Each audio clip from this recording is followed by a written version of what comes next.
सच्ची कहते हैं कोई नहीं, ना रिश्ता, ना परिवार, ना संसार, कोई नहीं प्यारे। जिस दिन तुम सड़ने लगोगे, किसी के काम लायक नहीं रहोगे, उस समय तुम्हें कोई प्यार करे तो हमें बताना। काम लायक हो इसलिए सब प्यार कर रहे हैं। नाम को लूट नहीं सकता। जहाँ नाम है वहाँ कलयुग की प्रबलता नहीं चलती। कलयुग थर्राता है जिसके मुख में नाम होता है। राधा राधा राधा, जहाँ राधा वहाँ कोई बाधा नहीं। भगवान कभी किसी का भरोसा नहीं तोड़ते। असत भरोसा नहीं, सत भरोसा है। राधा राधा राधा राधा, ये हमें रास्ता लग रहा है। मुझे भरोसा है कि मैं राधा नाम लेता हूँ और अंतिम समय हमारी प्रिया जो अपने परिकर सहित आएंगे वो मुझे ले जाएंगे। सब साधन भजन को लूट रहा है, कलयुग लूट रहा है, और नाम को लूट नहीं सकता। जहाँ नाम है वहाँ कलयुग की प्रबलता नहीं चलती। कलयुग थर्राता है जिसके मुख में नाम होता है। राधा राधा राधा, जहाँ राधा वहाँ कोई बाधा नहीं। नाम का सहारा ले लो, पक्का तर जाओगे। अब कोई संशय इसमें नहीं। संसार में जिससे प्यार करोगे वो तुम्हें अंत में रुलाएगा जरूर। हम पक्की बात कहते हैं, अंत में तुम्हें रुलाएगा, परिणाम ये देगा। अगर भगवान से प्यार करोगे तो अंत में मुस्कुराते हुए जाओगे।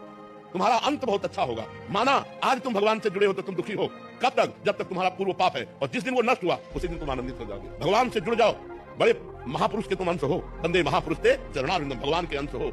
अगर प्रभु को साथ लिए हो तो जीत जाओगे, नहीं तो हारना पड़ेगा। ये हारने का देश है। जानबूझकर आग को छुओ, या धोखे से आग छू जाए, या कोई जबरदस्ती छुआ दे, तीनों प्रक्रियाओं में आग में दायिका शक्ति वो जला देगी आपको, वो आपको ताप पहुंचाएगी। ऐसे नाम में पाप नाशक, भगवदानंद प्रदान करने वाली, भगवत साक्षात्कार करने वाली शक्ति है। चाहे भाव से जपो, भाव से, आलस्य से जपो, चाहे जैसे जपो, तुम्हारा मंगल हो जाएगा। तो जब ये प्राकृतिक वस्तुएं अपना प्रभाव दिखा के रखती है तो नाम तो चिदानंदमय है। भगवान राम का, कृष्ण का, हरि का, जो भी नाम प्रिय हो, यदि नाम जप करोगे तो आपका मंगल होगा, निश्चित इसी से भगवत प्राप्ति हो जाएगी। तो अर्जुन जी ने देखा, भगवान से कहा कि राजसूय यज्ञ में सब आनंद ले रहे हैं। रू देखो चीता को कितना कष्ट है कि एक टांग टूट चुकी है, 3 टांगों से वो एक दाना लेकर घसीट कर जा रहा है। क्या इसे कभी सुख मिलेगा? तो भगवान ने कहा 14 बार इंद्र बन चुका है, 14 बार इंद्र बन चुका है, अब ये चीता बना है। आप समझो जीव की कैसी करनी कि जो इंद्र 14 बार बन चुका है वो एक दाना घसीटते हुए 3 टांगों से जा रहा है। बहुत विचित्र कर्मों का फल है। इसीलिए बस यहाँ भगवान का आश्रय लो और अच्छे कर्म अब करो, और जो बुरे कर्मों का फल आ रहा है उसे भोग लो और निपट चलो, यहाँ से निकल चलो। मैंने जीवन में जो भी भक्ति की वो किसी न किसी इच्छा की पूर्ति हेतु की। आपसे नाम जप की महिमा सुनी तो उसे भी लो वर्ष आरंभ किया। अब मन में भाव उठता कि अपने प्रभु की निष्काम भाव से आराधना कब कर पाऊंगा, कैसे? ये राज से समझ जाएंगे, बड़े बड़े नहीं समझ पाते हैं और चूक करते रहते हैं। आप तो गृहस्थी में हैं,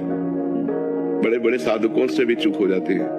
हम जब कोई कामना करते हैं, कोई संकल्प करते हैं तो अज्ञान ही होता है। सबसे बड़ा परोपकार है अपने को संकल्प रहित कर लेना, अपने को कामना रहित कर लेना, क्योंकि सामने चराचर जगत में एक सच्चिदानंद भगवान के सिवा कोई नहीं है। महाराज जी, कभी कभी मैं अपनी नौकरी और अपने भविष्य को लेकर असुरक्षित महसूस करता हूँ, और ये असुरक्षा मुझे बहुत परेशान करती है। चिंता को दूर करने क्या है कि जब तक भगवान का भरोसा नहीं होता तो जीव फिर अपनी हैसियत से चिंतन करता है तो उसे परेशानी हो जाती है। देखो हम एक प्रसंग सुनाते हैं।